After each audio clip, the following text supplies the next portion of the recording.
May of 2021, Brazilian police carried out the deadliest raid in Rio de Janeiro's history. 200 officers entered the city's Jacarezinho favela community, along with 4 military-style armoured vehicles and 2 helicopter-mounted snipers. A television crew filmed the whole scene as it unfolded. The raid left 28 people dead, including 1 police officer. Authorities claim the operation was to arrest 21 people accused of drug trafficking for one of Brazil's most notorious gangs, the Red Command. But only 3 arrests were actually made. Since he was elected in 2018, Brazil's president, Jair Bolsonaro, has sought to play the strongman by getting tough on drugs and lax on guns. It hasn't worked. Brazil has exploded as a center of the global cocaine trade, and in 2020 averaged 1 murder every 8 minutes. So how did Brazil get here? And what happens when you just throw more guns at the problem? In this episode, we're looking at how Bolsonaro's Brazil is losing its war on drugs. Brazil is now the world's second biggest cocaine market after the US, and has overtaken it to become the leading consumer of crack cocaine. Meanwhile, the lucrative drug trafficking routes from the Amazon have enabled Brazil to become a major player in the transatlantic coke trade. Up to 80% of Europe's cocaine is thought to flow through the Brazilian port of Santos near Sao Paulo. And dominating Rio's drug and gun trafficking are the Comando Vermelho, or Red Command, who run many of the city's favela communities with a combination of drug money and brutal violence. The Red Command emerged in the 70s in the prison of Ilha Grande, and there we see the mix of people from the guerrilla groups and groups that was connected with the left, in particular with the common criminals. These conversations that they have in the days in the prison make the criminals in particular to be more organized. While Brazil's war on drugs has been raging for decades, it's been significantly ramped up since 2018, when Jair Bolsonaro began his presidential election campaign. Copying Rodrigo Duterte's playbook in the Philippines, Bolsonaro grabbed headlines by promising to intensify the drug war and allow police officers to shoot anyone they suspected of being a criminal. O Brasil não está em guerra. Ele que está querendo construir a guerra em cima, dizem que nós somos. Bolsonaro rode the populist wave to victory and immediately began putting his right-wing militarist stamp on Brazil's drug and gun laws. Para lhes garantir esse legítimo direito à defesa, eu, como presidente, vou usar essa arma.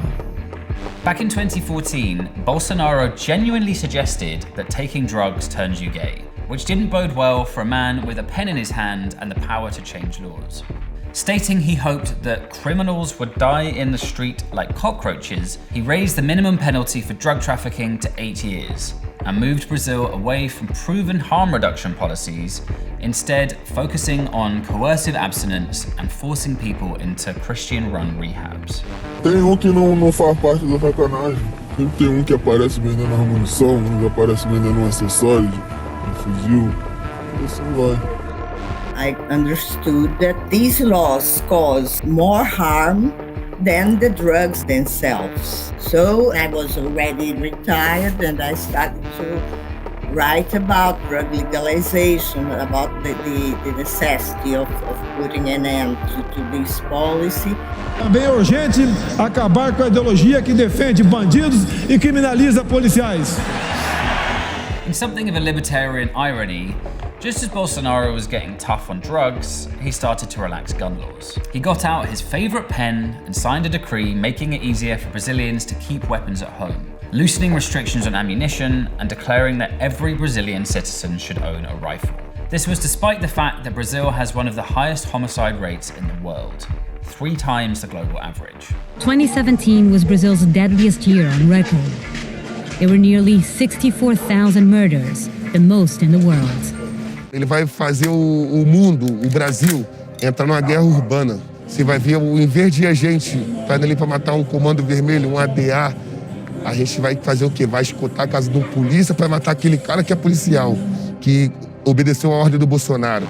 So has anything actually improved in the last few years? Not really. In the first half of 2020, police officers in Brazil killed 6% more people than the year before. Murders also increased by 7.1% over the same period. Meanwhile, cocaine seizures surged to record levels in 2021, And COVID-19 lockdowns are thought to have actually increased the power of Brazil's gangs, as they stepped in to provide services the state is failing to.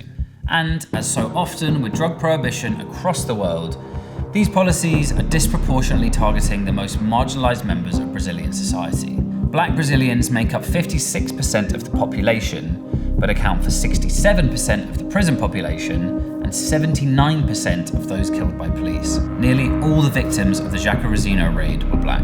You see that historically, the mindset of the Brazilian police is to persecute specific people, the marginalized people in the society. The way that police arrives in a favela in Recife, São Paulo, Rio de Janeiro, and so on, are totally different when compared to other parts of the city, from the middle classes and the richest neighborhoods. What's an average 24-hour shift for you now? You know, how many homicides are you being called to see now? 4 or 5, just today, since 8 o'clock in the morning. But the problem with the war on drugs is that it's actually bigger than the political divide. Brazil has a long and bloody history of police violence, and the war on drugs has allowed a massive increase in these brutally heavy-handed tactics, particularly as the government attempted to pacify threats in the run-up to the 2014 World Cup and the 2016 Olympic Games. Copa do Mundo passou, acabou a Copa do Mundo aí, ó. Ele só promete no morro que o morador ficou no meio. So, the traffickers fought the police and the police left, and then the traffickers fought each other for control of this favela. Aí piorou, ficou com duas quadrilhas com mais OPP no meio. The so-called policy of pacification is a contradiction. You can't have pacification through war. The first thing we need for a real pacification of society is to put an end to the war on drugs, to put an end to this military approach of the criminal justice system. There's little doubt that Bolsonaro's new wave of drug war brutality is much scarier than anything Brazil has seen in recent history, particularly his alleged association with Rio's terrifying militias, paramilitary groups of serving and retired cops who claim to protect favelas from drug trafficking, but tend to be just as violent as drug gangs. Meanwhile, the Red Command are only growing more violent as they fight for control of the cocaine trade and clash with rivals like the Third Command and the Primeiro Comando da Capital, known as the PCC, in Sao Paulo. So what are the chances of these crackdowns actually working? On the evidence so far, pretty slim. Eu te garanto que é meio complicado o Estado, a polícia, assim, ou qualquer outro aqui de conseguir acabar com o tráfico. Pode diminuir, isso daí pode diminuir, mas vai diminuir uma certa parte, mas não certa parte. É meio complicado, eu acho que é uma coisa quase impossível, que não acaba no tráfico.